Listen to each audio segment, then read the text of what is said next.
Hello, sir. Hello. So I think we are good to go for the session. So hello, everyone. This is parallel session 11 on caste, religion, and politics. And the session is being chaired by Dr. Joel Lee, who's an assistant professor of anthropology in Williams College, Massachusetts, United States. Dr. Joel Lee teaches and conducts research on religion, language, caste, and the state in South Asia.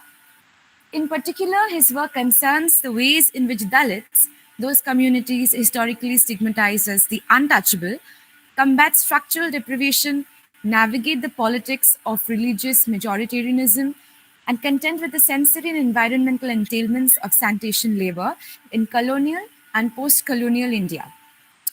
His research and teaching interests also include linguistic anthropology, semiotics, popular Hinduism and Islam, and Urdu and Hindi literature. He is also the author of the critically acclaimed book Deceptive Majority, Dalits, Hinduism, and Underground Religion. Over to you, sir. We are all ready to begin. Thank you. Wonderful. Well, thank you so much for that kind introduction. It's wonderful to see you all here. I believe we're scattered across time zones. So evening in some places, it's morning where I am in Massachusetts. I believe the order of things is that I should make some introductions of our esteemed speakers. Then each of our speakers in turn will give a presentation. Then I'll make some remarks and we'll have questions and answers. So cognizant that we only have a limited precious time together, let me go ahead and introduce our speakers. First, we have Dr. Roshni Babu. Dr. Roshni Babu, PhD in IIT from IIT Bombay, is an independent researcher located in India and a former faculty member of Manipal University in Jaipur. Her research field is broadly the history of Indian philosophy and philosophy of technology. Her PhD thesis, entitled Introspective Metaphysics in Colonial India, Transcendental Philosophy of Krishna Chandra Bhattacharya, outlines how Neo-Vedantism subsumes the realm of science under the transcendental axis in its quest for systematizing Vedanta. Her current research is two-pronged. While she's developing a comparative philosophy of techniques in the East, she is also advancing a critique of post-colonial Indian philosophy. Very curious to see how that's the forms that will take. A recent paper published in the latest volume of J-Cast advances a critique in the latter direction. Our second speaker will be Mr. Jyoti Biswas, who has passed both BA and MA in English Literature from the University of Calcutta, and has been awarded the MPhil degree in English by the Central University of Tamil Nadu in February 2021, who is currently pursuing a PhD in the Department of English Studies, Central University of Jharkhand. The major area of his research includes literary and cultural theory, philosophy, cultural studies, ritual studies, performance studies, social and cultural anthropology, folkloristics, and Buddhist studies. Our third speaker will be, I'm sorry, I may have gotten the order wrong here, will be Dr. Chandrima Sen, assistant professor in the Department of English at Bodoland University in Assam. Her areas of interest are Indian literature in English, comparative literature and film studies. She has 12 years of teaching experience, teaches postgraduate students, MPhil and PhD scholars, and likes to dedicate her time in framing scholarly articles and composing poems. Presently, her focus is on eco-poetry, trauma theory and memory studies, and has published papers on Indian writings in English, Northeast writings in English, and South Asian fiction. Finally, we have Zeeshan Husain, who holds an MA from TIS in Mumbai and an MPhil from Calcutta. Presently a PhD student at the Center for the Study of Social Exclusion and Inclusive Policy in the School of Social Sciences, JNU, New Delhi. Husain has published 6 academic pieces, book reviews on local governance, reviews of politics, and some other important scholarly papers. His areas of interests are democracy development, local governance, political representation, the caste system, patriarchy, and Hindu communalism. And he works within the larger domain of society and polity in Uttar Pradesh. So, I think we begin with Dr. Chandrima Sen's paper, which is entitled A New Historical Reading of U.R. Ananthamurthy's Samskara, which, we have here one edition of this if we need it. So how about over to you, Dr. Sen? Yes. Thank you so much, sir. A very good evening to all of you present in this virtual platform. I think I'm audible, sir. Okay, yeah. So, respected chairperson, the title of my paper is A New Historical Reading of Your Ananthamurthy's Samskara. Sir, if I switch off my video, will it be okay? I suppose, although it's always nice to see a face when Okay, sir, yeah. when hearing you. I mean, if there's no trouble with technically, it's nice to see you. Okay, sir. So I begin. A new historical reading of your Ananthamurthy's Samskara. New historicism as a theory accomplishes the delineation of past history and actually the altered one. It emerges as a powerful entity to delve deep into the historical content of a literary text. It further acts as an affiliation between textual facts and contextual analysis. The aspect of history is the foremost part of any text. It sometimes appears as an existential reality and at other times as an exclusive potentiality. The idea of new historicism occupies an important aspect in Ananthamurthy's Samskara. He is one of the most versatile writers in the history of Indian writers writing in English.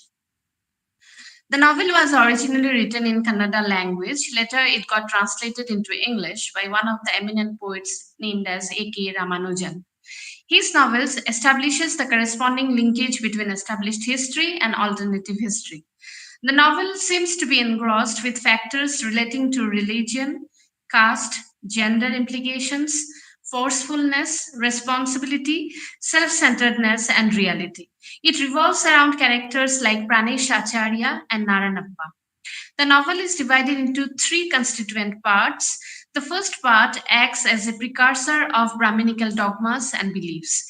The doctrine of Brahminism is insinuates to be with all sorts of beliefs, ideas, and objectives.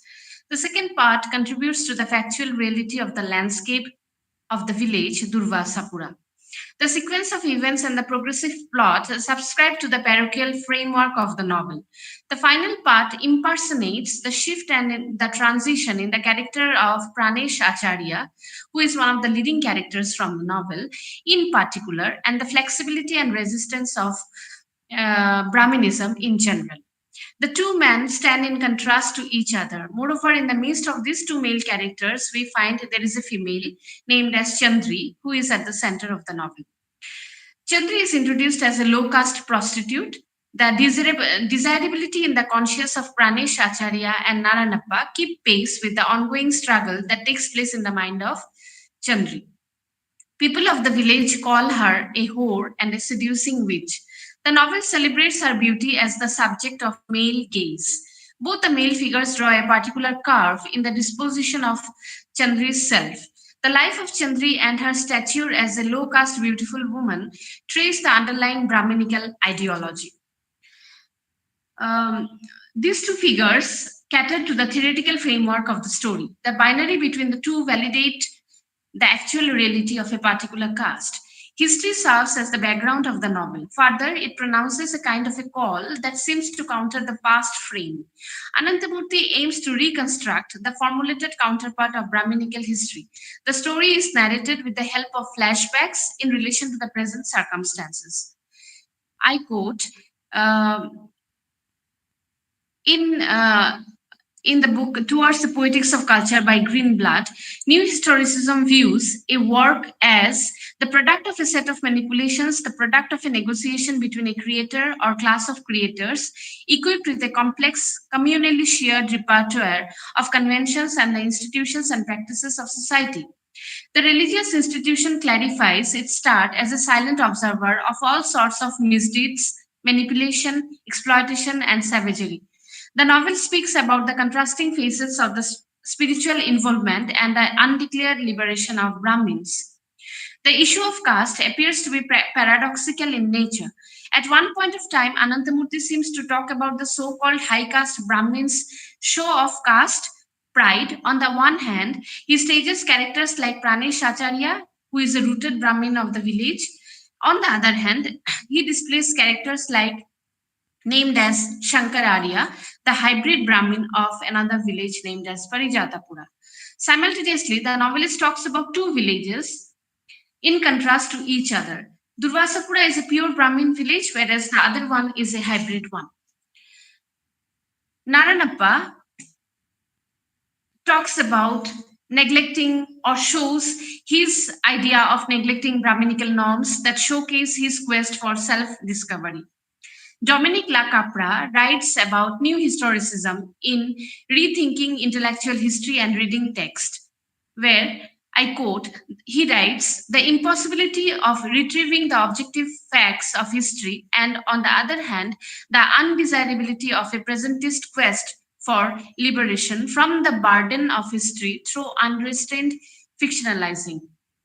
Unquote. Naranappa seems to break the taboo of Brahminical hierarchy. Further, the Brahmins are featured as sinful, profligate, and evil. Naranappa shows his distrust towards Pranesh Acharya, who was a strict follower of Brahminism. And he says, I quote, I will destroy Brahminism. I certainly will. Naranappa tries to visualize the fanaticism of the Brahmins in the Brahmin village.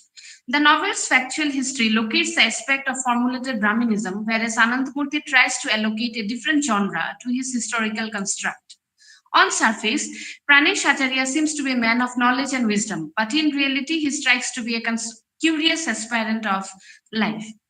In the New Historicism in Renaissance Studies, Jean E. Howard says, I quote, the crux of any new historical criticism, and that is to the issue of what one conceives history to be, a realm of retrievable fact or a construct, unquote. After Pranesh Acharya's stay for a night with Chandri, we find that he begins to distinguish between beautiful and ugly. He feels desolate from inside. He says, I quote, I am sin, my work is sin, my soul is sin, my birth is in sin. The reference to characters like Beli, Padmavati, and the Brahmin man's gaze on them project Ananthamurthy's way of critiquing the hierarchical Brahminical practices. The so-called Brahmins fall before the beauty of these outcast women. Here, Ananthamurthy tries to configure the falseness and untruth of Brahminical ideological formation. He sets to give a new dimension to the established norm of the hegemony of Brahmin class. He urges to reconfigure the aesthetic foundation of Brahminism. The issues like death, desire, duty, and dilemma typify the representation of lower caste people. Pranesh Acharya, the rooted Brahmin, becomes a subaltern at the end of the text when he finds it difficult to disclose about his time that he spent with the low caste Chandri. He says, I quote, the lesson of humility had begun. Better bow down, bend. Unquote. The only option left for him at that moment was to run. The situation was ambiguous for him. He says, I quote from the text, I must go away now, undetected, unseen by any familiar eye. Unquote. He seems to be afraid of being recognized as a Brahmin. He was no more ready to perform Brahmin functions. He lost his original fearlessness. He cries out in utter despair, I quote, shall I tell him I have sinned and lost the merits of penance, that I am no Brahmin, or just the simple truth? Unquote. Dipesh Chakravarti, in his Habitations of Modernity, Essays in the Wake of Subaltern Studies, states that, I quote, The undeclared aim of subaltern studies was to produce historical analysis in which the subaltern groups were viewed as the subjects of history. When history of a particular society, of a particular class, at a particular time, make an insistence on the characters, it turns out to be a misrepresentation. This perverted history alludes to the creation of a character that appears to be irrational and incoherent. He becomes conscious, he means Pranesh Acharya, he becomes conscious of his inconsequential behavior, but at the same time, he seems to be incapable of disclosing his changed self. The textual construction of a subaltern voice and the discourse of history to some extent share a binary kind of relationship. Being a subaltern, Pranesh Acharya tries to create his own identity as a man with possession of worldly pleasures. He sets himself free from all kinds of class bound restrictions. With his rediscovered identity, he talks about his subconscious mind. The social history of the class works as a rejuvenator to uplift his spirit in the upbringing of his village people. Moreover, it also deprives him of all expectations, attachments, and requirements. The Indian literary theorist Spivak writes in her essay, Can the Subaltern Speak? Sometimes the caste provenance of the practice was in question. The genesis of the term subaltern is inclusive of several dimensions like exploitation, dominance, socio historical ideas, religion, etc. It is somewhat related to the creation of social identity. In a caste bound society, the issue of identity is related to the already set and structured history. The genre of new historicism covers the basis of both exploitation and creation. Under the domain of new historicism, the character of Pranesh Acharya seeks to locate his conscious self that wants to make a protest in a subdued manner. Ananthamurthy attempts to break the generic conception of history and proceed towards making a self realized history. The mediation between norms of life and living and individual life reconstructs the character of Pranesh Acharya. The phenomena of realization subscribes to the fact of changed historical perspective and the phenomena of subalternity. A new historical reading of the novel projects that historiography is to be changed from time to time. The emergence of a new history from the residual history shows the change of conventional thought and outlook regarding society, caste, and politics. There is no doubt that the periphery, in course of time, moved towards the center with new norms and social order. With this, I conclude my presentation here. Thank you, sir. Thank you so much. Thank you very much, Dr. Sen. Wonderful. Okay, then I believe we're doing each of the papers in a row. If everyone can, write down your questions, jot down your questions, and then we'll do a collective question and answer at the end of the session. So our next speaker is Mr. Zeeshan Husain, whose paper is entitled Ambedkarization and Dalit Assertion, a case study of a village in Banaras district in eastern UP.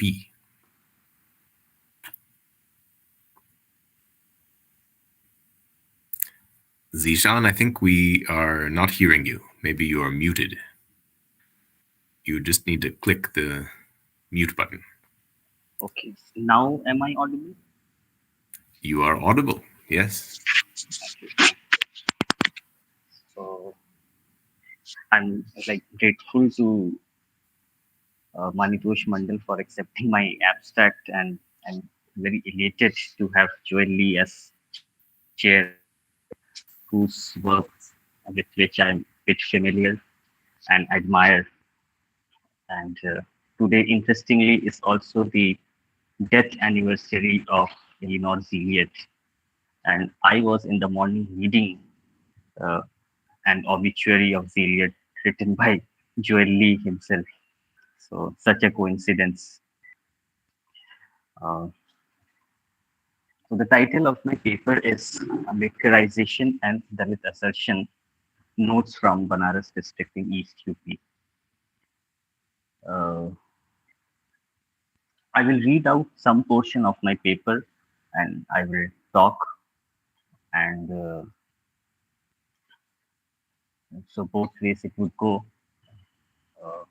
Jap- Japal Singh gave, who happens to be a political scientist, he's an expert in Western UP. He first coined this term called Ambedkarization. This was based on his fieldwork in Meerut district, which is in West UP between 1992 and 94. And then he published in a paper in EPW in 1998. He used this term Ambedkarization, where he wanted to say how particularly Charter of Meerut district increasingly becoming aware of life and ideas of P.R. Ambedkar. Last year, he published another book, published a book now, and where he has talked about Ambedkarization still relevant in case of UP and as well as in case of Rajasthan. Uh, so, in this paper, I'm asking whether this process of social change among Dalits still holds ground, still holds water if we study East UP. So what he is saying about West UP 20 years ago, can we say the same thing 20, 25 years later in case of East UP? This is my question. My paper draws upon the ethnographic observations which I did between 2018 2021 during my PhD fieldwork in a village in Banaras district. So my paper is divided. First, I would explain what is the process of Ambedkarization as Jagpal Singh has described. Then I would talk about my own observations. Jagpal Singh was talking about West UP. I was talking about East UP. He was talking about Meerut district. I will be talking about Banaras district. And then I will talk about the case of religion, which Jagpal Singh has talked about but not has highlighted, and which I think must be highlighted. And lastly, I would talk about the relevance of Ambedkarism as an ideology in current times. So, what is the definition Jagpal Singh gave of Ambedkarization, this process called Ambedkarization? He says, from the late 1970s, there has been tremendous growth in the consciousness among the Dalits about the ideas and life of about the ideas and life of B.R. Ambedkar, a process which can be termed as Ambedkarization. In many villages, committees, schools, libraries were named after B.R. Ambedkar, and his statues have been installed. April 14, which happens to be Ambedkar's birth anniversary, is celebrated with fervor and gaiety. Plays exposing discriminatory caste system of Hindu religion are staged. Processions in the accompaniment of singing of songs and slogans in praise of Ambedkar are taken out. The processionists exhort Dalits to read Ambedkar literature and not to compromise on dignity, to greet each other with Jai Bhim. Children who excel in studies or sports are given prizes. The process of Ambedkarization is continuing slowly but steadily across generations. This is 1970s. What is happening in 1990s? He says it is the second phase of Ambedkarization, where second and third generation then participate in social activities. 1960s, 70s was the first phase when Republican Party of India was dominant. Uh, Newly educated Dalits were joining this process, and this was based mainly in cities. Uh, they were getting government jobs, they were accepting Buddhism, they were reading literature, Hindi literature on B.R. Ambedkar's life and work, and what he did for the untouchables, what he did for the nation as a whole. This chain of information was not limited from one generation to the next, but also from more educated Dalits to the lesser educated, and from urban to rural Dalits. And apart from setting statues of B.R. Ambedkar, we also see setting up of temples of Saint Ravidas called Sant Ravidas in East UP. This is also a very important part of Ambedkarization. For Ambedkarite Dalits, caste system is a product of Hinduism. This can only be addressed by converting into Buddhism or any other religion. However, one must remember that historically, untouchables were never considered as Hindus. A point I have highlighted that now this propaganda that originally we were all Hindus and now people are becoming Christians or Sikhs or Muslims or Buddhists, which is not the case. Uh, Dalit assertion and Ambedkarization are synonymous, as both go hand in hand. Dalit assertion is to bring civility in the society and not to have one's dominance over others. So Dalit assertion is not an ethnic assertion. This point I want to highlight. It is not fight of two ethnic groups over for power or status.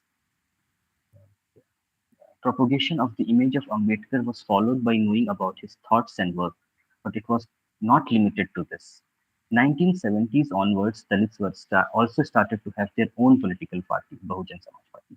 So we also see 1960s, 70s Republican Party of India was dominant, which focused on Dalits. 1990s, we have Bahujan Samaj Party, which focuses on Bahujan. Uh, and so there is also this complaint if you talk to Dalits that Bahujan ideology is a diluted form of Dalit ideology. It never takes the question of religion and untouchability, Buddhism very seriously. My own framework, this section. So I want to read out a section to. There was an engagement ceremony in a Chamar Basti. Basti means colony. For a few hours, I could listen to various Bhojpuri and Hindi songs. It was for the first time that I listened to something quite different. Its lyrics were Bharat nahi chalega Baba Bhim ke bina. And I would like to read some lyrics. जैसे चलती नहीं mobile SIM के बिना वैसे भारत नहीं चलेगा बाबा भीम के बिना जैसा खेल नहीं चलता है टीम के बिना वैसे भारत ना चलेगा बाबा भीम के बिना जैसे चलता इलाज ना हकीम के बिना सुनो भारत ना चलेगा बाबा भीम के बिना this was playing was getting played in a marriage ceremony and it struck me a lot that this politically charged song can be played in an engagement ceremony tells us how deeply B.R. Ambedkar has entered the Dalit culture. Chamars in the Shah village, I am calling this village Shah. Chamars in the Shah village were Ravidasis and associated themselves with the image of B.R. Ambedkar and Buddhists.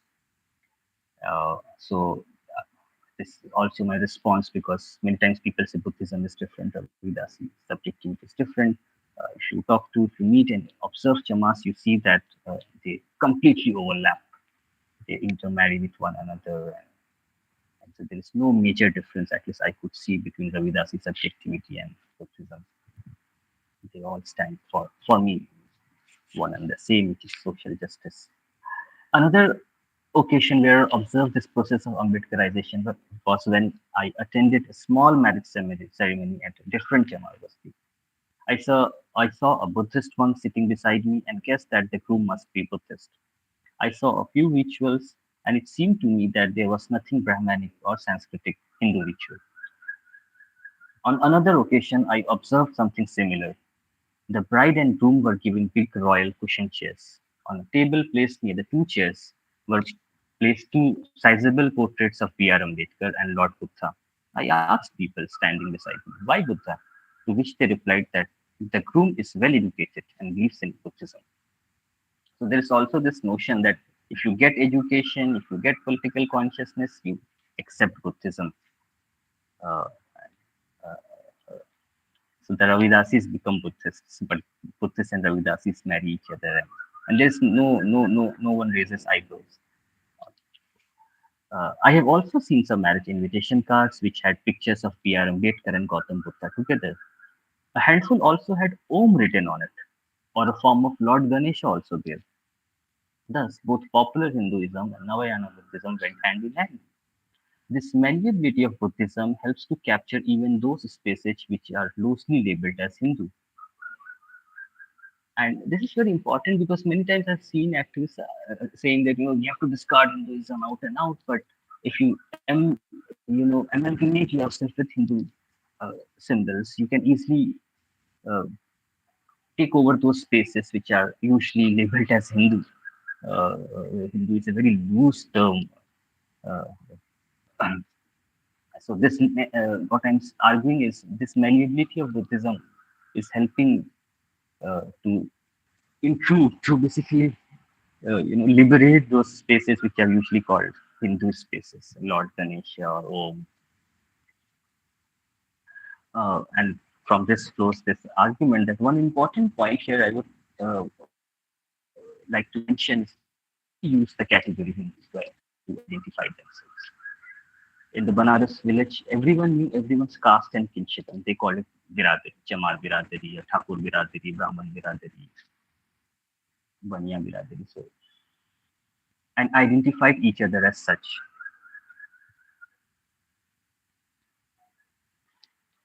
And one of the observations that also I made is Ambedkar Jayanti, and how through this Ambedkar Jayanti, this consciousness is getting into the uh, culture of Dalits in my field village. Shah village has been celebrating Ambedkar Jayanti for past few years. Before that, only well-educated Chamastu used to talk about P.R. Ambedkar in their personal domain. Such informal discussions had limited audience, but its impact was nevertheless deep. A youth from the village recounts one such incident where he got to know about the life and work of B.R. Ambedkar. And what he says? We are celebrating Ambedkar Jayanti for past few years. Slowly, we also became aware, and then he takes two names who were to his seniors who were doing government jobs. Are the these two elder brothers of mine are two most active members of this. Both of them donate us money, while rest of us provide service. So middle class Dalits are giving money, while the poor Dalits are organizing Ambedkar Jayanti. This is how division of it. On 19th March 2021, last year, I received a WhatsApp message from a youth in the area. I was not in the field, I was in perhaps Delhi. It was a slideshow of 30 seconds, with each slide being a picture of B.R. Ambedkar. From the background speaks a man. Ambe Ambani करोड़पति बना, चाय बेचने वाला Modi prime minister बना, लेकिन कभी किसी ने बताया कि क्लासरूम के बाहर बैठकर पढ़ने वाला एक दलित बालक डॉक्टर भीमराव अंबेडकर इस देश का शिल्पकार बना और सबसे बढ़कर इस संसार में सिंबल ऑफ नॉलेज बना. So I was taken aback. He was a almost daily wage worker.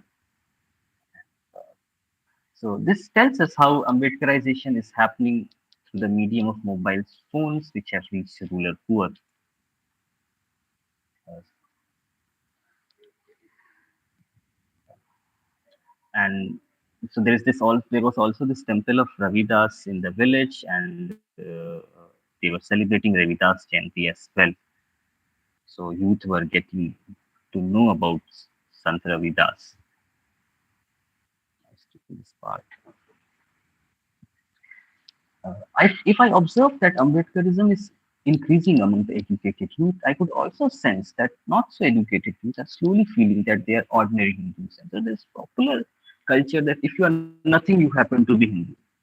There's this gone on. I mean, I don't think that it's now, or at least in North India, would simply say I'm nothing. I mean, by default, you happen to be Hindu. The discourse from below have been seriously percolated down, and people by default say that we are Hindu.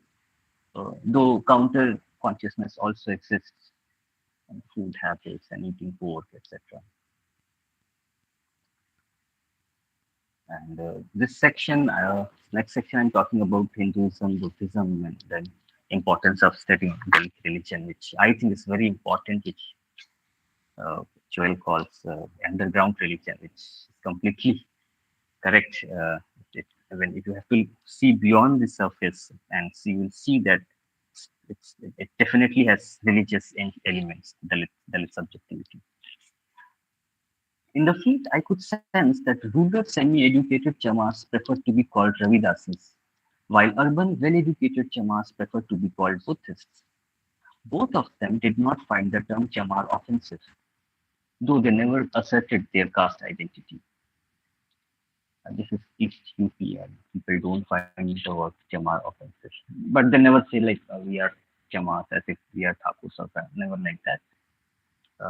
It was mostly the upwardly mobile chamas who could sense that hiding one's religious beliefs would stagnate their position as untouchables within the Hindu social order. Thus, one must sever off this tie with the Hindu labels and adapt a religion which gives them dignity and self-respect. In the village, there was a person who helped greatly in building of this Ravidas temple. He was an UP low position, but nevertheless he was very active and he used to watch Ambedkarite YouTube channels over his phone. And he identified himself as an Ambedkarite, Ravidasi, Buddhist, all at the same time. Religion for Dalits thus is about social justice. And one must remember that by labeling SCs and STs and Hindus, there's this propaganda of Hindu majority, which is now taking serious turn. And also, I want to highlight in this paragraph the importance of installation of Ambedkar statues. It has been observed that the installation of Ambedkar statues has often led to conflict. For as long as scheduled castes accept themselves as untouchable Hindus, they are accepted by dominant castes. But the moment they claim equality, violence erupts. So one of the respondents told me with clarity that the moment Ambedkar statues attacked by dominant castes, scheduled castes find it difficult to accept themselves as Hindu. So this is the importance of installing. So if there is conflict, then this default by default I happen to be Hindu. This false notion gets broken, and you understand that you are adversely included in the Hindu social order. It's a very important aspect of the subjectivity. And my last section talks about the current relevance of Ambedkarism, Ambedkarization. In the simplest possible terms, one can say that Ambedkarism is in favor of all forms of equality, be it social, economic, political. Assertion of one caste against another while following Brahmanism is not Ambedkarism, which we see sometimes. And so people avoid talking about Hinduism, but they use the image of P.R. Ambedkar. I don't think that's Ambedkarism. That's a very distorted, appropriated form. Ambedkarism is annihilation of castes, possible only through conversion out of Hinduism and inter-caste marriages. Within the Ambedkarite scheme of things, women are free to marry, unlike in Hinduism, where women can marry within castes. Ambedkar was also influenced by socialist ideas of economic equality and proposed state socialism in state and minorities. Political equality can sustain if the nation is having economic and social equality, he argued. Ambedkar was very serious about religious minorities, and Sukhdev Thorat was working and writing on this for some years, that how Ambedkar was serious about minorities, by which he meant both religious minorities and social minorities. Right. All these make Ambedkar an icon for opposing the onslaught of new liberalism and Hindutva. Dalit, since Dalit assertion is extremely strong now, Brahmanical forces are portraying Ambedkar as a Hindu leader who was anti-Muslim and anti-Christian. Strategy has changed from attacking or ignoring Ambedkar to misappropriating him. And this is my conclusion. So I conclude by saying that this Ambedkarization process, as conceptualized by Jackpal Singh, still holds ground despite being more than 2 decades old. The process was observed in West UP, and my paper shows it can be applied successfully in East UP. Jackpal Singh did not lay enough emphasis on the question of Hinduism in the Ambedkarization process. My paper has tried to fill up that gap. While there has been accommodation of SCs and lower OBCs into the Hindu social order, we have this beautiful paper written by Surikant Wagmore that talks about Hindu politeness. Religious minorities have increasingly been facing exclusion. So partially exclusion of religious minorities, and this is more than the process of Ambedkarization, as observed in my village, Field village, is gaining pace, no doubt. However, it has failed to include Muslims, non-Chamaris, as well as women, including Hindu women. uh, as far as my ethnographic observation goes. Thus, Ambedkarization process needs a sharper vision and some intervention from Dalit elite as well. Today, when the middle ranking Hindus have shifted to Hindutva and claiming Kshatriya status, the question of religious minorities and women is at the forefront. Inclusion should mean inclusion of all. This remains a dream, only partially fulfilled. Thank you, Joy. Thank you so much for giving me time and opportunity for present my paper. Thank you very much, Zeeshan.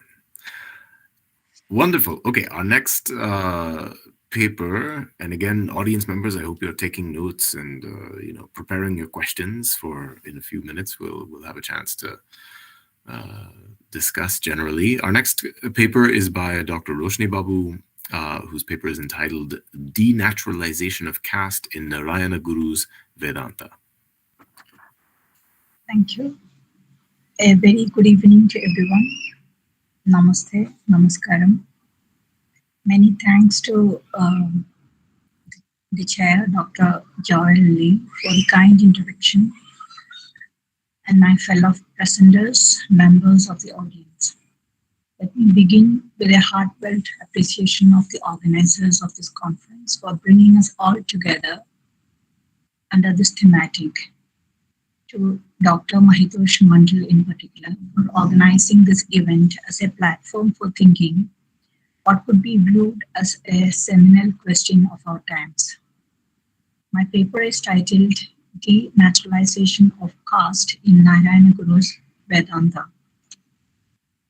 This paper has two focal points. The first tends to the very old philosophical trope of wisdom as a seminal mode of philosophical engagement, which in ancient traditions is held akin to spiritual techniques, practices of the self, and pursuit of wisdom driven by intuitive insights.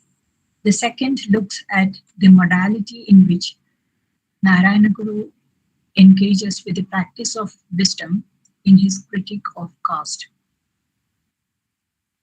Can contemplative wisdom be critical? Philosophy's exteriority to politics is a persistent concern.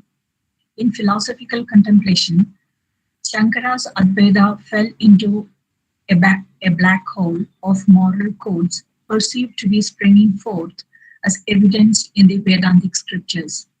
But these moral codes as injunctions of Vedas, while directly impinged human freedom, fail to uphold values of kindliness, compassion, and a sense of equality.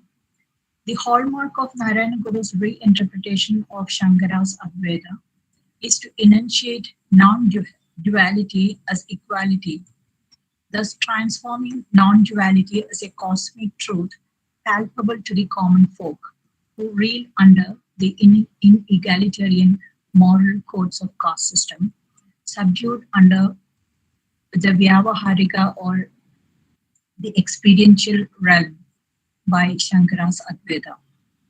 In other words, Narayana Guru's engagement with the pre-existent tradition of Advaita adopts several modificatory and corrective theoretical devices to distinguish the ethical quality of Advaitic doctrine that got eclipsed in its precedent interpretations. The ambiguous separation between the empirical and the ideal is the distinguishable feature of Shankara's Advaita. Shankara characterized the empirical realm, which is in other words called Vyavaharika, as a realm of spurious values called Maya, to which absurd caste and religious practices belong. To him, the value of contemplation lies in its power to transcend this realm of divisive reality and ascend to the non-dual truth of Brahman. As a result, the contemplative wisdom as rendered by Shankara appear to be in a fleeing spree from the everyday life, in fear of its own existential demons. Krishna Chandra Bhattacharya's revival of the Advaitic vision of transcendental consciousness privileged this view as the one which remedies the shortcoming of Immanuel Kant's concept of noumenon that refuses assent to the knowledge of the transcendental self. There he reaffirmed the novelty of Advaita to lie in its denial of vanity in wisdom, while Shankara left the realm of Maya in ambivalence, where nothing predicative as good or bad, truth or false, could be attributed to this realm. Narayana Guru redefines this realm as that of becoming, existential side of truth, which give expression to human creative urge.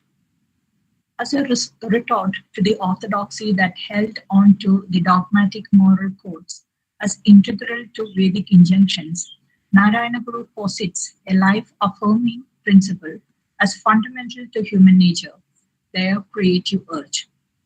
New relations that we make with our fellow beings, breaking away from the restrictive customary moral codes, are a way of containing our passions, as David Hume would put it in his theory of associationism. Moreover, as a follower of the contemplative tradition of Advaita, Narayana Guru insists that the self which is in pursuit of a cosmic truth called Brahman ought to have no fear of the exterior as an external realm of incongruous realities.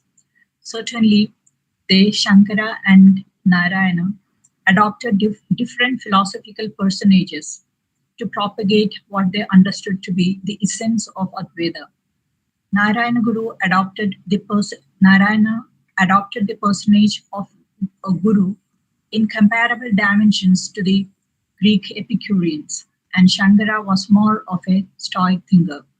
In ancient Epicureanism, we see an emphasis on ethics as perceived to be integral to the practice of the self, and also the formation of small communities of practitioners of wisdom following the path of a guru or a seer. Stoics, on the other hand, had among them certain groups who insisted on tests of proofs, attesting to the verity and purity of their ascetic ideals. These diversions in their personage also contained divergences inherent to their philosophical outlook. Given this apparent antipathy, Narayana Guru harbors with respect to the pre-existent Advaitic tradition, why he chose the same philosophical lineage to deliver his message is a pertinent question, especially when we take account of the virulent Shaivism that prevailed over South India as the predominant anti-caste proto-Dravidian voice of philosophy. Though this paper as a whole will attempt to fetch answer to these questions, the presentation will discuss only the critical aspect of Narayana Guru's interventions with Shankara's Advaita with respect to the socio-religious customary divisive practices of caste.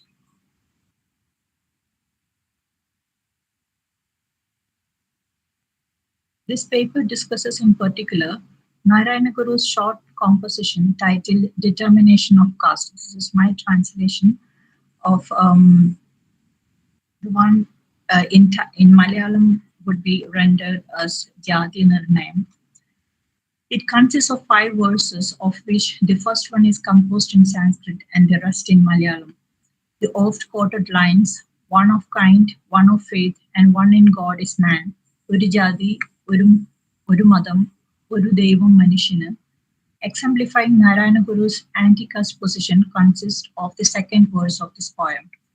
Whether this short composition engaging in a critique of social evil of caste system, partakes in the exposition of contemplative mystical wisdom of Advaita Vedanta, of which Guru Narayana is venerated as a seer.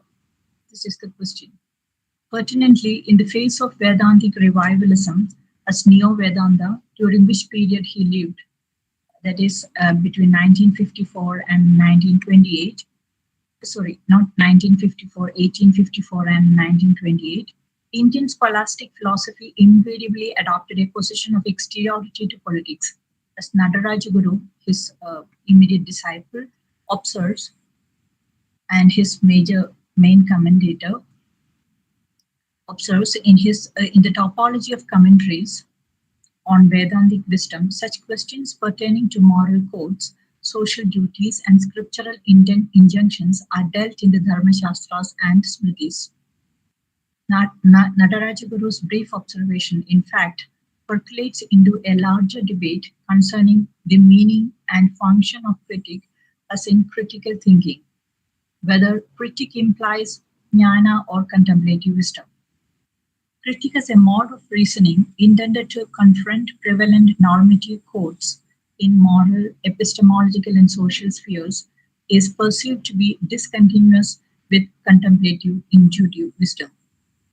Especially, critique instigating action is considered to be an anathema for the pursuit of mystical wisdom. Discerning this divide in defense, Nadarajaguru argues that Narayana Guru's critique is still contemplative in its methodology. Though this mode of critique strictly stops short of a program of necessary action, it categorically discards a neutral position on contemplative wisdom, as it prevailed in the scholastic philosophy after the decline of Buddhism. Whether pure reason is entitled to pass judgments on the relative realm of social and everyday life is a question that vacillates as a critique. Nadarajagaru directs this as a negative example of scholasticism, where Vedantic wisdom ascends to the Dharmashastras, whose injunctions reign the social sphere, justifying discriminative, exclusive, and segregatory caste system practicing untouchability. In Narayana Guru's hands, scholastic logic of neutrality of wisdom is violated and defied, but only within the limits of pure reasoning, without degenerating into any kind of injunction or mandate. It is within the space opened up by the insight on critical wisdom that Narayana Guru's Vedanta dwells.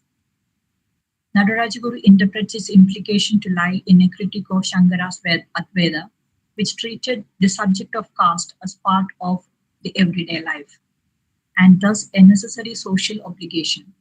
Such an understanding of the governance of caste system treated it as something that comes with nature, as natural to the social norms. This or social organizational requirements. This position, broadly conceived as an impersonal law of conservation of moral values that govern nature, is typical of classical Indian philosophical systems and is variously named as Rida, Dharma, Karma, Apurva, Prakriti, and Adrishta by different schools. The law of nature then transforms into a divine law of justice in much analogous sense to the Kantian ideal of teleology of nature, which presupposes a naturalism whereby nature is guided by moral ends. If caste segregation is an order-generating process preordained in the Vedas, as claimed by Shankara's Advaita, which fails individuals who are born into each segregated caste to recognize humanity in this division, Guru Narayana's Advaita bequeaths a return to pre-Vedic naturalism, wherein nature is not ordered and individuated, which is evident in his concept of effulgence. Narayana Guru redefines the nature of Advaitic truth as a kind of knowledge, not confined to epistemological consciousness, but one imbued with ethical imperative. The nature of emergence of this kind of knowledge is characterized as effulgence. Concept of effulgence defies a causal origin of knowledge. This form of defiance is usually classified under idealistic metaphysics. However, Narayana Guru's characterization of causality imbues this metaphysics to be counted among empiricist thinking. Evasion of causal chain as the explanatory mechanism for the emergence of knowledge is analogous to Hume's theory of knowledge, associationism, which can also be understood as an effort in non-naturalization of knowledge.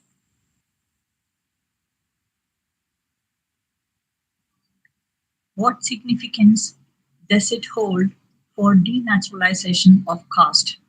Caste is, on the one hand, linked to its origins or birth as justification of one strata and status of occupation in it. On the other hand, to the theory of karma, again as an explanation of the origin of one's caste to which one is born into. Becoming of a caste is never part of this explanation, which thus conveniently excludes from discussion the origin of mixed castes or the untouchables, the material realm of existence, other than as progeny of a tabooed form of marital alliance. Once we sever the theory of caste from theories of genesis and denaturalizes caste, the onus is upon us to explain the enigma of its existence. Certainly, the task of Narayana Guru would be to extol the Advaitic principle of unity of humanity, channeled via the realization of oneness between an untouchable, a Brahmin, and the Brahman. But the insight driven by the critical wisdom will not make this task easier, since a contemplative critical wisdom ought to fall short of becoming a program for action. Therefore, it must cater to the communication of this truth of a self-realized certitude with imageries that transcend the realm of injunctive and legislative laws, but nonetheless a knowledge which has a practical ideal of non-naturalization of caste. The effort here is to imagine the unity of humanity not through the grid of living present, but through the sense of an event that is not exhausted by its self-presence. How should critical wisdom provoke this transgression of the living present? Only by provoking an imagination of events whereby humanity is produced with bodies unmarked or problematically marked by caste, or by exceeding the markings of caste.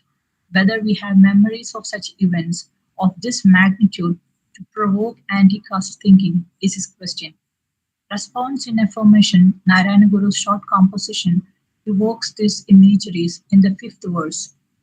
In bygone days of a pariah woman, the great sage Parashara was born, as even he of Vedic aphorism fame, of a virgin of the fisher folk. Inherent to the notion of mixed caste, outcast, or Chandala that Guru Narayana evocates here is a romantic image of an individual who creates life like an artist does her or his work of art. What is called for is the realization of the creative self in Brahman, channeled via a creative process of invention of self. From the perspective of pre-individual nature, bodies of outcasts are produced out of intensities comparable only to the immense flows of matter energy that transcend historical time. Outcasts are bodies created out of a desire for alterity, a desire to escape identitarian social codes that predetermine one's existence. Desire for alterity is embodied in a desire to experiment which provocatively propels new events meant to eradicate existing inequalities by the creation of new bodies. The pivot of critical Advaita unravels a fervor to encompass the material realm of desire that expresses itself in the creation of new humans by invoking the pre-individual nature of humanity. Caste codes are enmeshed in familial lines of kinship, as in Oedipal love. Breaking away from the lines of kinship in a mode of experimentation, the so-called outcasts unleash a kind of intensity, releasing multiple flows of creation.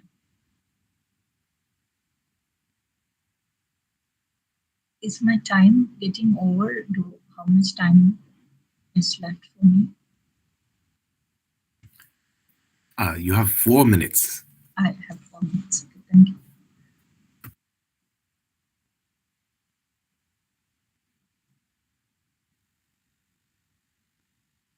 To invent new multiplicities that lie virtually untapped within ourselves, in the connections we make with our environment, with the objects that surround us, with the world of the other, is to release oneself and the other from the servitudes of social and moral codes of caste and other normalizing codes that predetermine human relations.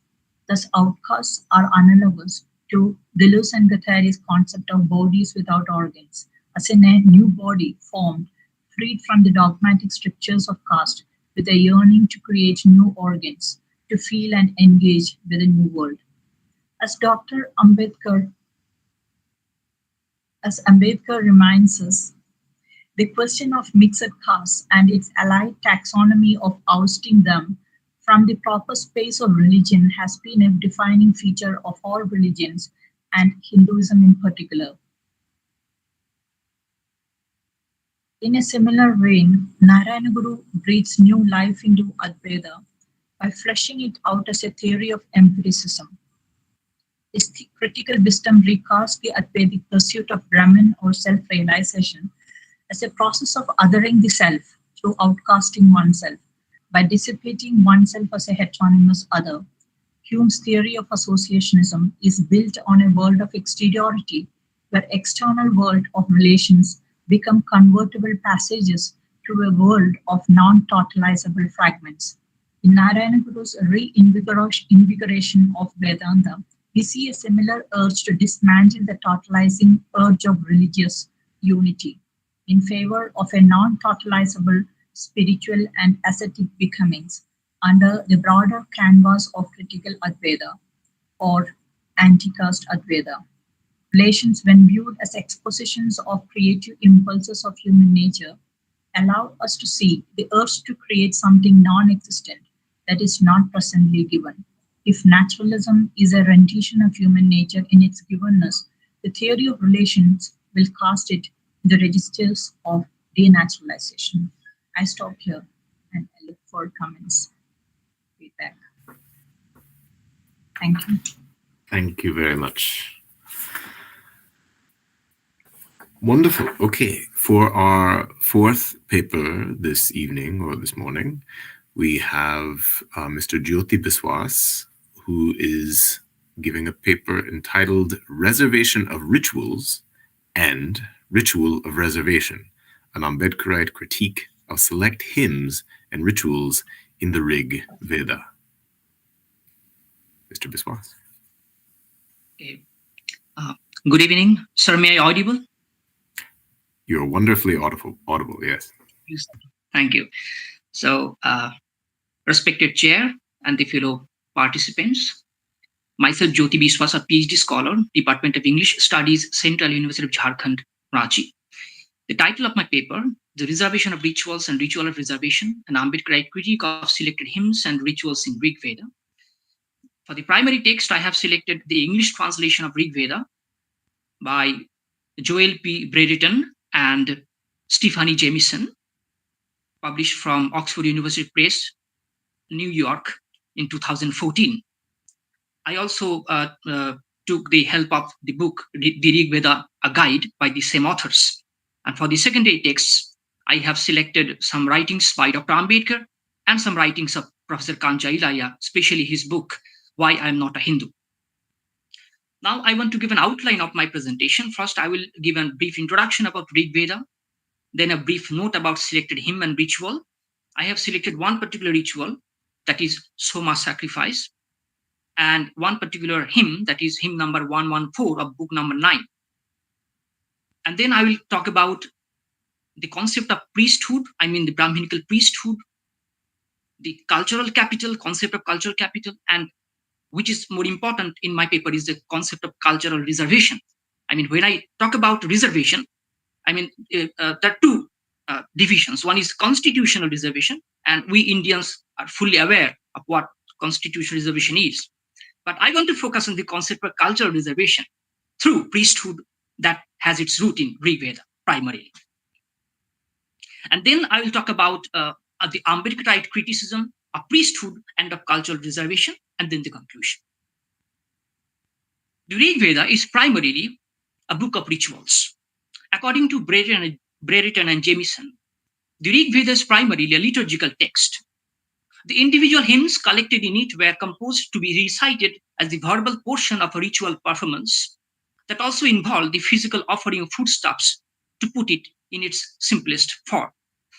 There are elaborate rules and structural patterns for different kinds of ritual performances, all making the text of Rig Veda as a composite text for ritual discourse.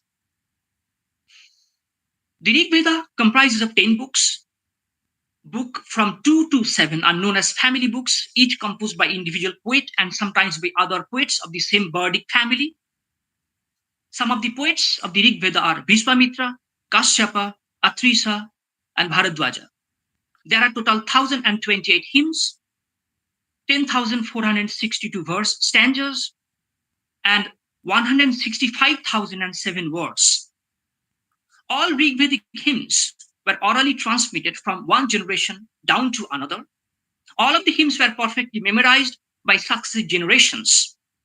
In most of the hymns, different Indo-Aryan gods and goddesses were invoked and addressed. The chief among them were Indra and Agni. In entire Rigvedic rituals, the most prominent is, of course, Soma sacrifice. I mean, throughout the 1,028 hymns, we find interlinked references of the Soma sacrifice. I mean, we can say that the concept of Soma sacrifice, Soma juice, and drinking of the Soma juice at the end of every ritual is a quite, I would like to say, homogeneous character in entire Rigvedic text. Most of the hymns of the Rig Veda are interconnected both in addressing gods and celebrating Soma drink. I mean, in most of the hymns, we find the references of Indra and Agni. They are the two commonest gods addressed to. In the present paper, the hymn selected is the hymn number 114 of book number 9. It is the last hymn of the book number 9, which is the hymn number 826 out of total 1,028 hymns. It is selected because of two reasons. One, it is solely dedicated to Soma sacrifice. And number two, it addresses 7 categories of priests, thus giving me a clue to develop my concept of Brahminical priesthood and how this priesthood later on conceptualized the concept of priesthood as a profession and the economic establishment.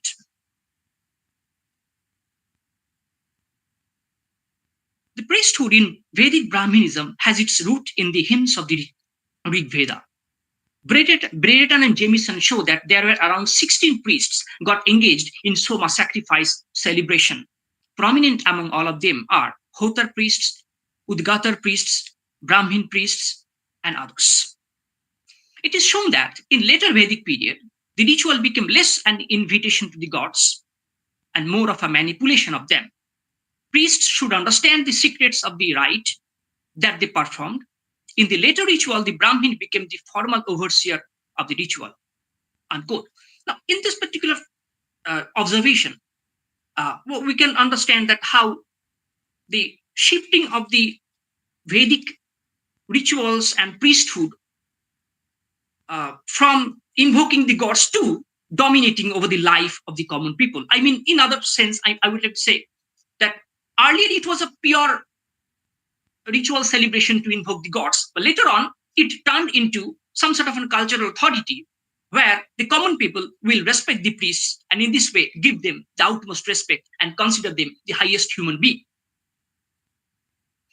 The status of the Brahmins who were assigned to conduct these and other Rigvedic rituals was later on validated in the Manusmriti to control and in many ways dictate the ritualistic affairs of one's domestic life. I want to quote this observation from Patrick Olivier's translation of the Manusmriti, Manu's Code of Law, Manavadharma Shastra. I quote, "Whether he is a learned or not, a Brahmin is a great deity, just as a fire is a great deity." Here we have to understand how in later Vedic period, a Brahmin has become equal to a god. Even if they engage in every undesirable act, Brahmins should be honored in every way. So this was, I would like to say, the religious certification, the authority attributed to Brahmins. It is understood that from the birth of a baby to the marriage of a daughter to the death of an aged member of a family, the life of a common person is inseparably tied up with the scriptural and religious trespassing of Brahmins. On the one hand, the priests have been invited to practice religious and certain social rituals as well. This practice of Brahminical priesthood germinated in the Vedic period, approximately around 1500 to 700 BC, and was continued over succeeding centuries.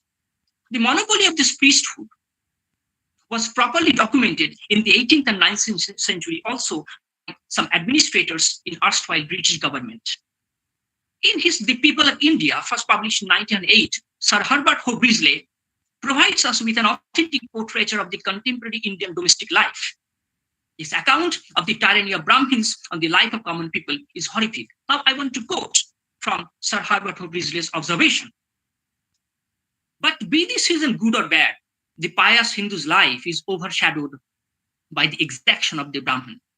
Before the Brahmin starves, the king's larder will be empty. Cakes must be given to him, while children of the house may lick the grinding stone for a meal. His stomach is bottomless pit. He will beg with a lakh of rupees in his pocket and a silver begging bowl in his hand. In his greed for funeral fees, he spies out corpses like a vulture and rejoices in the misfortune of his clients. A village with a Brahmin in it is like a tank full of crabs. To have him as a neighbor is worse than leprosy. Like the devil in English proverbial philosophy, the Brahmin can cite scripture for his purpose. He washes his sacred thread, but does not cleanse his inner man. I cited this long quotation from Sir Herbert Hooper's book, The People of India, in order to show that right from the time of the Rig Veda till our contemporary time, the very status of a priest, I mean the Brahmin priest, is very sanguine and infallible and immutable. That in many ways added to the concept of cultural reservation or cultural capital, rather, so to say. As it is stated so far, Brahmins have not only monopolized the priesthood, they have turned it into a means of financial and social oppression upon common people, as it is reflected in the quotation that I read from Sir Herbert Hooper. And the failure of the system certainly sparked the dire anger of these religious bloodsuckers. But that sort of a monopoly, which is a secure means of earning and of becoming wealthy and socially superior, has never been questioned. In other words, most of the privileged castes who are known as a general category or unreserved category in modern Indian parlance have never raised the index finger to accuse Brahmins for enjoying and lavishly gratifying the reservation system in priesthood that is one of the oldest professions in human civilization. The idea of cultural reservation is therefore rooted in the religious authority of the Rig Veda, that being a religious cornerstone yields its discourse to a series of religious rituals such as Soma sacrifice, rites of passage, initiation rituals such as Upanayana and others. The Purusha hymn, that is book number 10, hymn number 90 and verse number 12, certifies the supreme authority to Brahmins in respect of dissemination and distribution of knowledge, therefore introducing the social hierarchy attributed to someone and social degradation and abomination for others. From this perspective of social hierarchy created unjustly in Rig Veda, the very genesis of religious privilege of Brahmins can properly be understood, so as their monopoly of a profession called priesthood. Later on, it got transmitted into social, economic, and political spheres in modern India. In other words, the Brahminical priesthood, right from the Rig Veda, has justified celebration of religious rituals as essential quality of maintaining a pious and religious life on one hand, and certified Brahmins for ministering those rituals through discharging the duty of being priests on the other. In this sense, the phrase ritual of reservation, or in more condensed sense, the ritual of cultural reservation, again I repeat, the ritual of cultural reservation, or the concept of cultural reservation, suggests the secured, anticipated, presumed mental setup of a minority people's cultural rights, like emotive exuberance, ecstatic pleasure, a festive attitude generated out of any ritual celebration among the participants. The foundation of cultural hegemony generates among those privileged castes a ritual-like and ecstatic feeling of reservation on their claim of cultural resources. With this particular note, I want to focus on the concept of Ambedkarism and how some of the writings of Ambedkar try to critique this concept of priesthood, that is ritualistic priesthood, and more importantly, the concept of cultural reservation or cultural capital developed out of this profession. The theory of Ambedkarism as a post-structuralist praxis needs to be applied to critique the Brahminical priesthood and of cultural reservation of Brahmins. A leading Ambedkarite scholar and public intellectual, Gail Ambed, provides a useful definition of Ambedkarism. I quote Gail Ambed, "Ambedkarism is today a living force in India. It defines the ideology of the Dalit movement and to a large extent an even broader anti-caste movement. The urge to abolish the social and economic exploitation involved in caste and capitalism is the main significance of Ambedkarism, unquote. Gail Ambed draws 5 essential theoretical principles upon which Ambedkarism stands out. Number 1, intellectual and applied methodology to fight against Hindu caste system and other forms of social and economic discriminations. Number 2, study of Indian history from the dialectical matrix between Brahminism and Buddhism, which is very, very important aspect, because Ambedkar believed that entire Indian history is nothing but a perpetual battle between Buddhism and Brahminism. Number 3, conversion to Buddhism as a practical methodology to terminate one's Hindu identity. In one of the presenters was talking about the concept of conversion among some villages in Banaras. So conversion is a very lively issue, not only in India, but in other parts of the world. But coming to the India, conversion, and especially coming to the Ambedkarite domain or Ambedkarite discourse or the writings of Ambedkar, conversion is a very, very important concept. And to me, it's the most important concept. Number 4, creation of a socialist, democratic, and egalitarian liberalism and of liberal individualism. And number 5, a revolutionary political identity to incorporate all marginalized groups of people in India and the world and to address their problems through public demonstration and effective political decision making. After observing the Gail Ambed's interpretation of the concept of Ambedkarism, the following thesis statements can be summarized as the basic tenets of the Ambedkarism in the present context, that context of my paper. Number 1, Indian caste system is incompatible and inhospitable to create an equalitarian society in India. Number 2, Brahminism, being the philosophy of Hinduism, promotes cultural hegemony and socio-political monopoly of Brahmins and other twice-born castes in politics and cultural affairs. Number 3, as an organized religion, Hinduism promotes religious rituals that stand for economic exploitation, social exclusion, and cultural slavery of Bahujan castes and tribes. The basic tenets of Ambedkarism based on the 3 aforementioned thesis statements provide a framework to study any kind of social and cultural phenomenon. In the present context, the concept of Brahminical priesthood and the concept of cultural reservation. The text I have dealt with is The Sunken Priesthood. This is an important writing we find in Baba Saheb Ambedkar Writings, volume number 3. In The Sunken Priesthood, Ambedkar deconstructs the religious profession and exposes its exploitative machinery utilized in the life of Bahujan castes and tribes. After studying Hindu scriptures, especially Manavadharma Shastra and the Rig Veda, he commented, I quote Ambedkar, the priestly profession in the ancient Aryan society was monopolized by Brahmins. None except a Brahmin could become a priest. As custodians of religion, the Brahmins were the guides of the people in moral and spiritual matters. They were to set the standard for the people to follow. Did the Brahmins act up to the standard? Unfortunately, all the evidences we have shows that the Brahmins have fallen to the utmost depth of moral degradation, unquote. Ambedkar made an extensive survey of almost all sorts of immoral activities in which Brahmin priests got engaged with.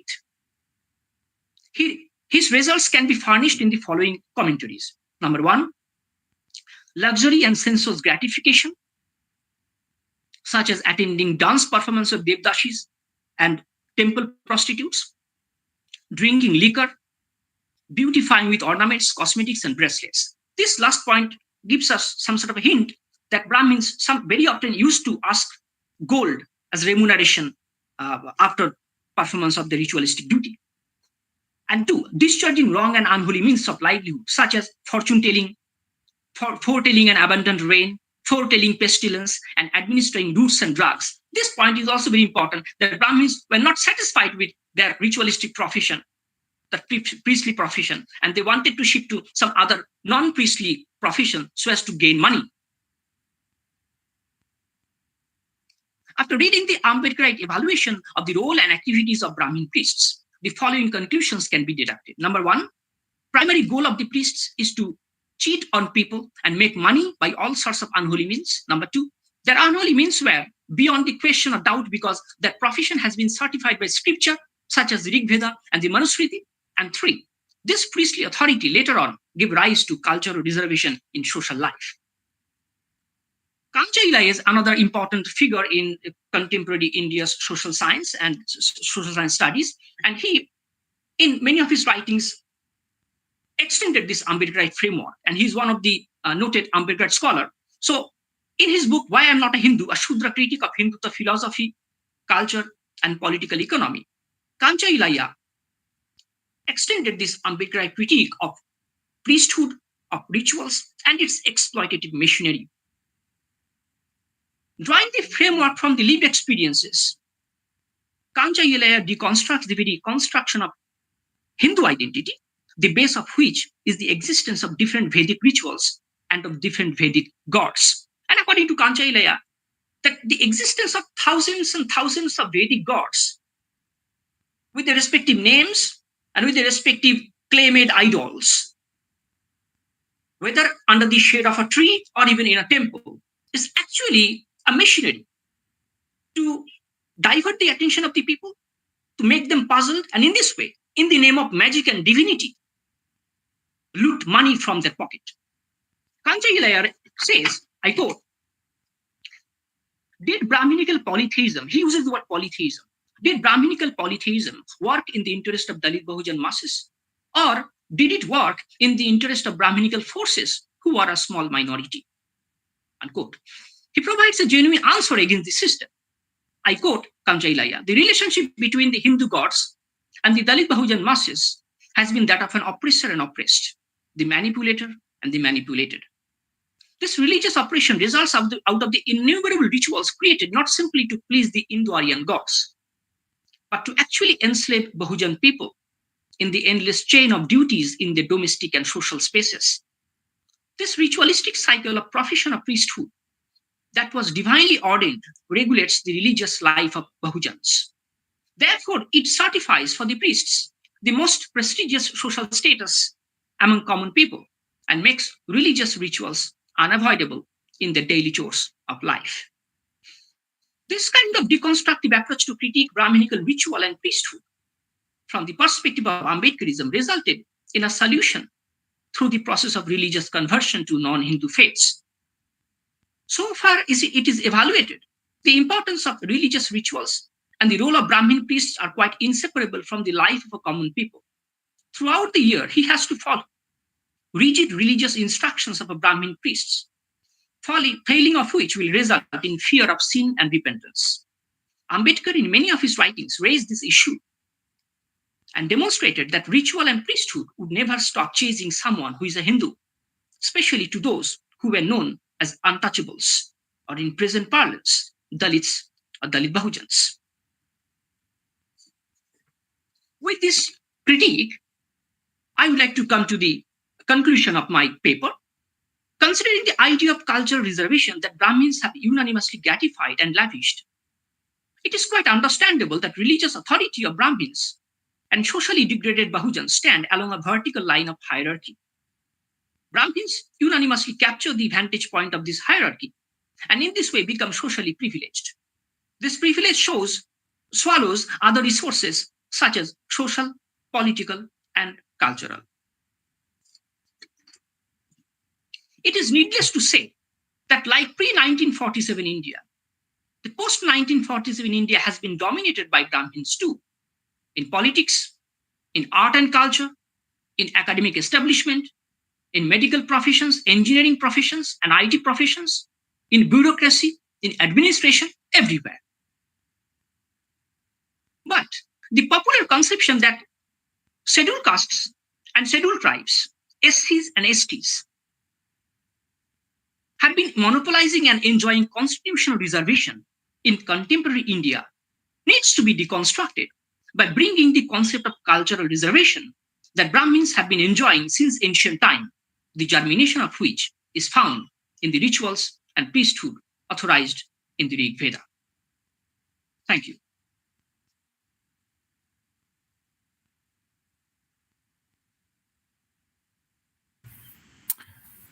Wonderful. Thank you.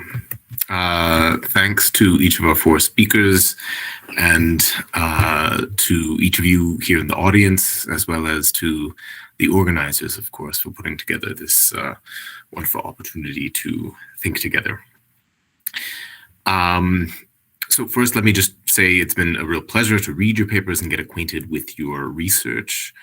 We have a rich variety of papers to discuss, heterogeneous both in topic and in method. The temporal scope is breathtaking, right? We have data at hand ranging from the Rig Vedic hymns composed 3 millennia ago to Ambedkarite WhatsApp groups in Eastern UP today. I know the audience is eager to turn to questions and answers, so I will be brief, offering just a couple of comments or questions to each of our presenters. And rather than following the order of speakers, I thought, why not follow the historical progression of the subject matter? So from the Rig Veda to the modern development of Advaita philosophy, then to 20th century literature, and lastly to 21st century Uttar Pradesh. First, then, we have Jyoti Biswas's reading of Rigvedic hymns. The paper presents a broad critique of Brahminical privilege in the domain of ritual knowledge and priestly labor, offering what I think is a really productive and interesting generative idea of cultural reservation. Biswas points to a history of the reproduction of a monopoly of embodied and institutional forms of cultural capital by Brahmins. Now, in the version of the paper that I got ahead of time, there was a hint of a focus on West Bengal. Bhimrao Ambedkar, Kantalaya, and Pierre Bourdieu do useful analytical work in the paper. On the other hand, the paper also draws, I think, somewhat uncritically from some colonial era writings. In this version, we heard from Herbert Risley, and in the other version of the paper, there are some others as well, who make troubling use of discourses of primitivity and race, and in some ways do not so much study Indian society as stereotype it. The papers remark that Brahmin monopolies on priestly occupations have, quote, never been questioned, should, I think, be reconsidered.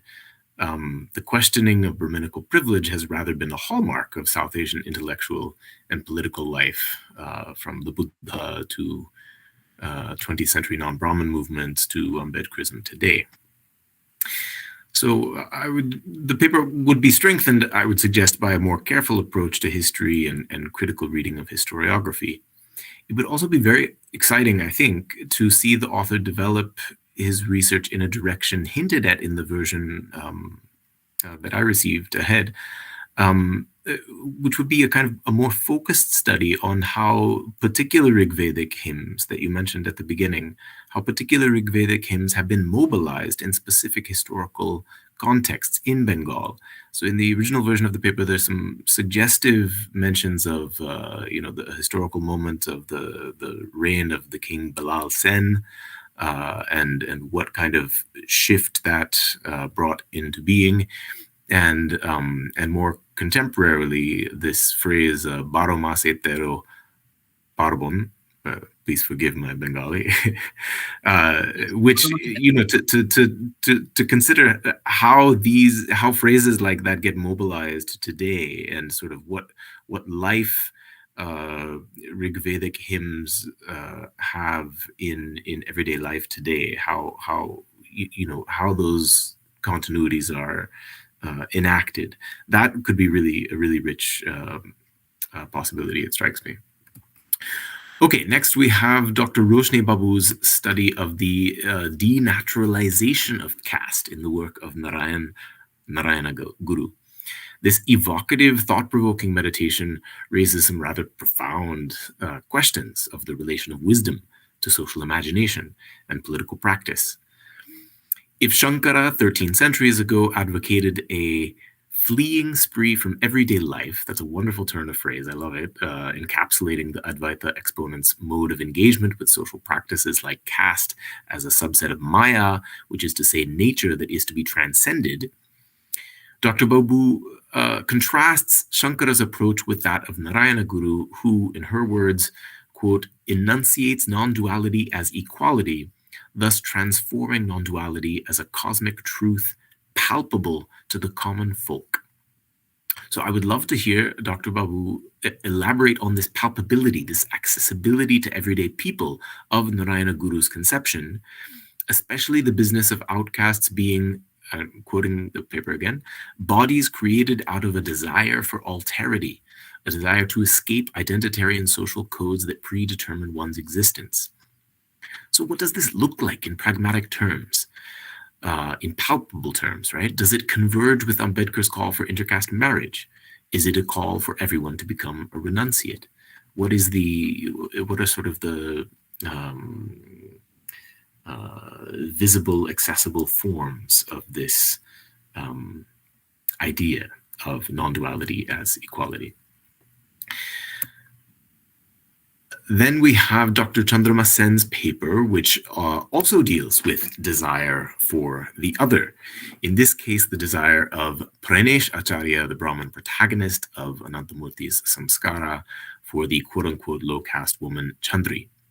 Dr. Sen suggests that the dialectic of disgust and desire, arguably the very heart of how caste and untouchability operate on an affective register, animates the novel.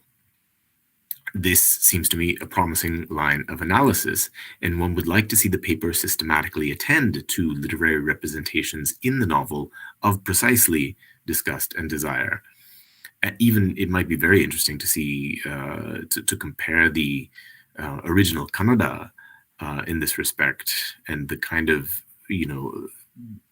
organic concepts of disgust and desire, which may be differentially, maybe conceptually grounded and bring into play different kinds of ideas than the Anglophone terms disgust and desire.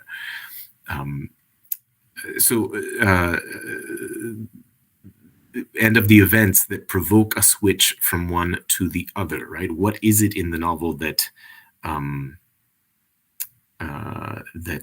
that triggers movement between disgust and desire, that is so consequential for what actually happens with caste in everyday life, right? New historicism is the other key analytic promised in the current draft. But I feel that we hear very little about the actual historical context of either the production of the novel or the social milieu in which it is set. So one very much appreciates the call for historicism, always a good thing, but it would be really lovely to understand better the relationship between historiography and the kind of personal transformation of Brahmin characters in the novel that the author is connecting in the paper. Finally, we have Zeeshan Husain's paper on Dalit associational life in the Banaras hinterland, a study that is close to my heart, both as a fellow ethnographer and UP-wala. Zeeshan paints a complex picture of the development of what he calls Ambedkarization in Shah village, a process of Dalit assertion along several fronts that he finds to be, quote, partially realized, while also fractured along class and jati lines. On the one hand, as Zeeshan puts it, quote, rural semi-educated Chamars preferred to be called Ravidasis, while urban well-educated Chamars preferred to be called Buddhists, end quote. But on the other hand, some men of the village identify themselves as, quote, Ambedkarite, Ravidasi, and Buddhist all at the same time. So are these identifications stable over time, or are they called forth by particular contexts, just as any of us might identify ourselves in more exclusive or more aggregative ways, depending on who is asking and what is the sort of immediate social context of the conversation? How do narrations, a separate question, how do narrations of particular Ravidas stories, like the ring from the Kathati story that Rahul tells us in the version of the story, version of the paper I read, contribute to shaping Ravidasi identity as either separate from or inclusive of Ambedkarite identity? I think this paper has a tremendous potential to sort of speak to, global questions within the Ambedkarite movement or within the Dalit movement more broadly of the relationship, several things, but the relationship of Ravidas to Ambedkar, the relationship of sort of pre-modern sources of anti-caste ideology and imagery with modern ones, and to speak to what's going on on the ground, outside of sort of global debates. So with that, let us turn to questions from the audience. We have 10 minutes, I believe, and Arna, if we have more, please let us know. Since we only have a limited time, I think best for the audience to pose questions, and if the presenters would like to respond to my remarks alongside the questions they get, that would be fine too. But let's give priority to audience questions. And thank you again to all of our presenters. So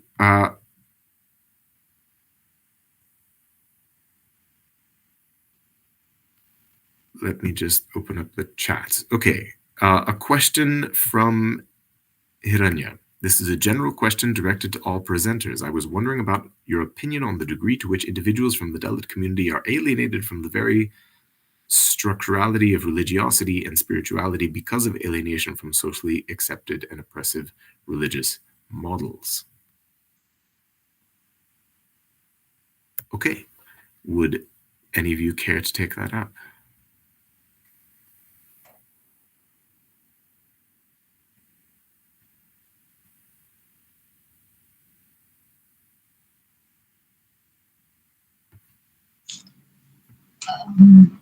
Since no one else is coming forward, I take this opportunity to also respond to Dr. Joy's question. Basically, I was trying to situate Narayana Guru within the context of neo Vedanta that was emerging. So in the paper, there is much more detailing of the different versions of Vedanta that was emerging alongside Narayana Guru's Vedanta. So one of the highlights of Vivekananda's Neo Vedanta, for instance, was to appellate it as the practical Vedanta. So when in the usual scholarship interpreting Narayana Guru's contribution to reinterpretation of Veda, there is a bent towards understanding it as a dwelling in the realm of praxis. So that was the kind of scholarship I was trying to resist to some extent. So what is a mode of praxis that he brings into view? It's not a practice as a program of action. If not, then would it come under? Can it be classified under seva oriented Neo Vedanta that was of Vivekananda? Certainly, it was not seva oriented, because in Vivekananda's reinterpretation of Advaita, the realm of caste is classified under the natural set of social norms, which is left intact, and which is the same the case with non-exteriority to politics, the position that is adopted by the scholastic tradition that we see emerging in the work of K.C. Krishnachandra Bhattacharya alongside many other Neo-Vedantic scholars. Then how do we situate this praxis, the dimension of praxis that appears? So I was trying to argue in the paper that the praxis is not exactly leaving the realm of theory, rather it is confining to the realm of theory, but then what is the dimension it is bringing into view? It in the palpable notion of non-duality. It can be seen in an experimental mode of engaging with the collective formation. So certainly he had an imagination of collective formation with respect to the functional. So he would not deny the existential mode of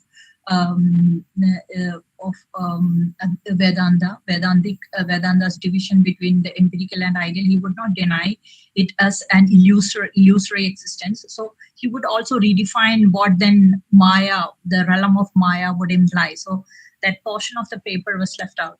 So now to this, quickly coming to the second question. So he would redefine Maya as well as causality of Shankara's Advaita.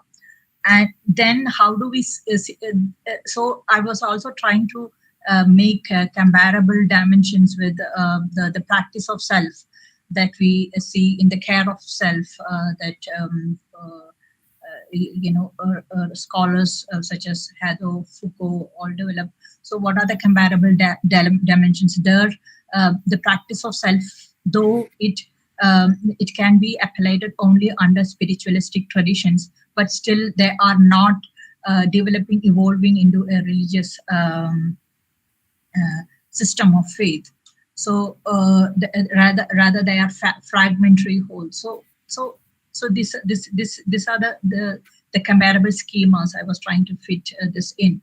And the second point is what is the ideal of mixture. So in the paper that I had referred to, which got recently published in JCast, I want to bring the attention to riddles in Hinduism, where Ambedkar is equally suggesting a re-understanding, reinterpretation of Hinduism in the classical canonical scriptures of Hinduism itself. And that is what he presents as a riddle.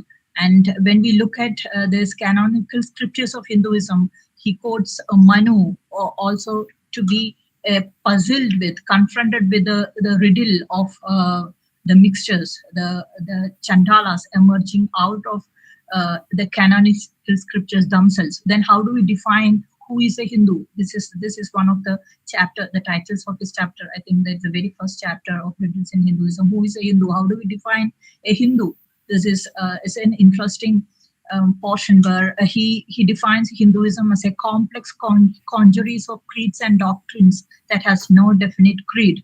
So I was trying to situate his concept of an outcast, Narayana Guru's concept of outcast, alongside Ambedkar's observation on the riddle of Hinduism. So I think I answered the questions. Wonderful. Thank you for that. Are there other questions from the audience? Sir, I want to reflect on the particular question that is posted for all the scholars. I mean, Great. If we focus on the concept of Navayana Buddhism, I mean, despite having the allegations of its political motivation, as a Mahavadi society actually alleged Ambedkar to politically mobilize Buddhism, if we put aside that sort of a political comment, if I focus on the 22 vows that Dr. Ambedkar actually proclaimed on the day of conversion, if we try to if we try to study the 22 vows, they are very beautifully arranged. It starts with, I do not believe in Brahma, Vishnu, and Maheshwar. Now, although in the Vedic canon we don't find those figures, also in later Vedic period we get the reference of Prajapati. In the Purusahim, John Ganda says that this Prajapati in the Purusahim could be seen as a Brahma. But despite having that sort of a thing, in the entire Rig Vedic pantheon, I must say, we don't find references of those gods such as Krishna, who now dominates the entire Hindu imagination. But given the fact that the Brahma, Vishnu, Maheshwara, that the tripartite structure of divinity of classical Hinduism developed later on, and according to Ambedkar, after the Pushyamitra Shunga killed Brihadratha and founded the Shunga dynasty in 185 BCE, if we take the account that this Brahma, Vishnu, Maheshwara has become are the canonical, I would like to say canonical edifice of the Hindu pantheon, then right at the beginning of his conversion, Ambedkar demolished this establishment. Now, this demolition of the establishment, according to me, is a major deconstructive approach, the way Derrida tried to critique the Western metaphysics, and the way Friedrich Nietzsche tried to critique the Christian morality. So, to me, this Navayana Buddhist spirit, I must say, if we turn to Western Maharashtra or even some Southern Maharashtra, and Zeeshan also talked about the concept of Navayana Buddhists germinating among some of the chamars in UP. So if we focus on this very spirit of Navayana Buddhism, then I don't think that actually it makes someone as alienated. Rather, this particular feeling, this particular orientation towards Navayana Buddhism, towards Ambedkarite canon, actually make them a socially unified community, rather say. So my personal take on that educated Dalits should read the book Buddha and his Dhamma, this particular book, and by reading this particular book they can generate that sort of a sense of brotherhood to others. And in this way, as it is mentioned in the question, the very concept of alienation as it is understood within the Brahminical framework will be terminated, and this sense of Navayana Buddhism on one hand can take us back to the classical Buddhist past, a kind of a discourse to rediscover Buddhism, and at the same time can establish my fellow brotherhood to some other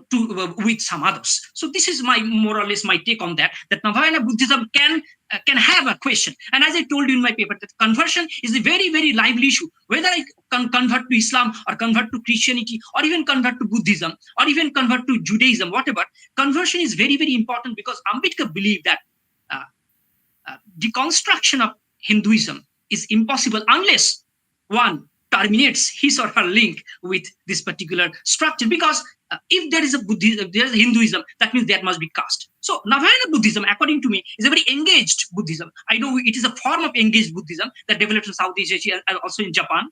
So Navayana Buddhism, being an important part of engaged Buddhism, can give us that sort of a clue, not only its theory but also its practical implementation, to understand the very concept of social brotherhood or cultural brotherhood, and in this way can help us or prepare us to get assimilated with this brotherhood.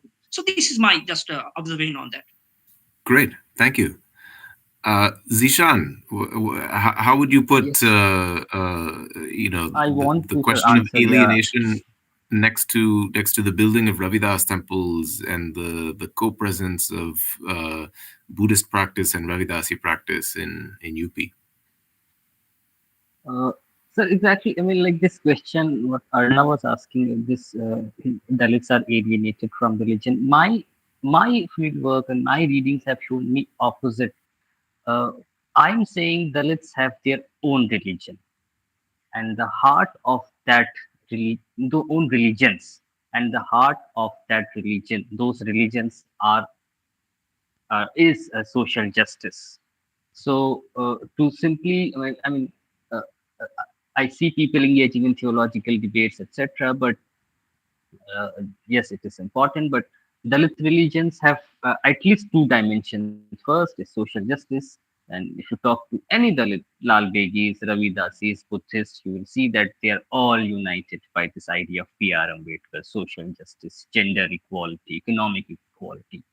So rather than saying why there is no concept of God among Dalits or afterlife among Dalits or set series of rituals among Dalits or no scriptures, spirituality, I think we can ask why this, from where this, we should historicize this category of religion, what Talal Asad has done in his this article, which we were referred by our teachers, construction of religion as an anthropological category. Asad is responding to Clifford Geertz. And another aspect of religion is census surveys. Dalit, oh, so yeah, I have to read that. I haven't read the but one of the aspects of religions is census surveys. Dalit movement and Adivasi movement both are demanding that they want the column of religion should be entered as whatever non-Hindu, whatever it be it non-Hindu. So one religion doesn't always mean theology, etc. It also means census surveys, because by including SCs and STs as Hindus, you exclude them as beneficiaries of various welfare programs.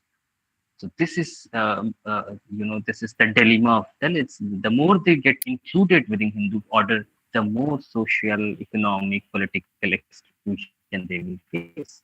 And you will see how Hinduism is increasing, atrocities against SCs and STs is equally increasing. So what might appear superficially as inclusion is, if you scratch the surface, you will see it's actually exclusion. So, yeah. Have I answered? Yes, yes, and these are the kinds of questions that every answer is provisional and produces more questions yet. I hope we will all be in touch and have future occasions to cross paths and continue these conversations. I believe we are out of time. But yes, again, many thanks to the organizers. Thank you to each of these presenters for your research, for your work, your intellectual labors, your writing labors. And thanks to everyone in the audience for being here and being part of this conversation. Thank you, sir. Thank you, everyone. Thank you. Thank you, sir. Thank you, sir. Thank you, Thanks sir. so much. Thank you so much. Thank you, everyone.